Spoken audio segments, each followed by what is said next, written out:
Méditation pour le temps de Carême. Mercredi des Cendres. Au nom du Père, et du Fils, et du Saint-Esprit, ainsi soit-il. Ô Jésus, qui avez promis le paradis à la pénitence du bon larron, je vous conjure, par votre bonté infinie, de vous souvenir de moi à l'heure de ma mort, et de me donner une véritable contrition de mes péchés.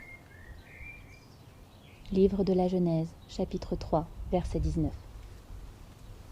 Souviens-toi que tu es poussière et que tu retourneras en poussière.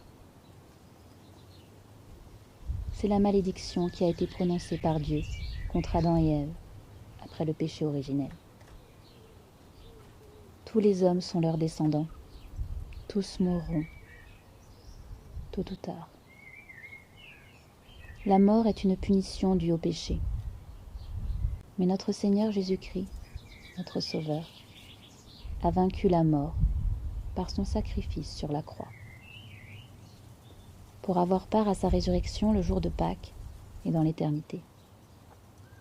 Il nous faut tous, et chacun d'entre nous, prendre part à sa passion.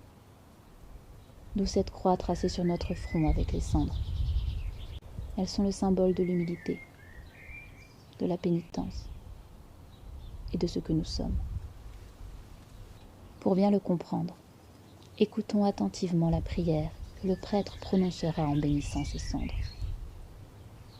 Ô Dieu, qui voulez non pas la mort, mais la pénitence des pécheurs, daignez dans votre bonté bénir ces cendres, que nous voulons recevoir sur nos têtes en signe d'humilité, et pour mériter le pardon, afin que, reconnaissant que nous devons retourner en poussière pour la punition de notre malice, nous méritions d'obtenir de votre miséricorde le pardon de tous nos péchés, et les récompenses que vous promettez à ceux qui font pénitence. Seigneur Jésus, j'accepte en expiation de mes péchés le genre de mort qu'il vous plaira de m'envoyer. Et je veux dorénavant mener une vie meilleure, en recherchant notamment une plus grande pureté d'intention dans toutes mes actions.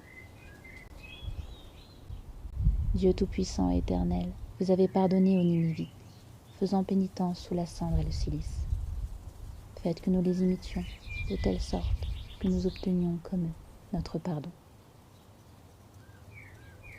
Heureux celui à qui l'heure de la mort est toujours présente et qui se prépare chaque jour à mourir. Cherchez le Seigneur tandis qu'on peut le trouver. Invoquez-le tandis qu'il est proche. Quelle résolution pour ce temps de carême. Faisons une courte lecture spirituelle. Ajoutons au jeûne du mercredi des Cendres une petite pénitence ou une privation dans nos loisirs. Agissons pour plaire à Dieu et non pour nous faire admirer ou remarquer ou récompenser. Au nom du Père et du Fils et du Saint-Esprit, ainsi soit-il.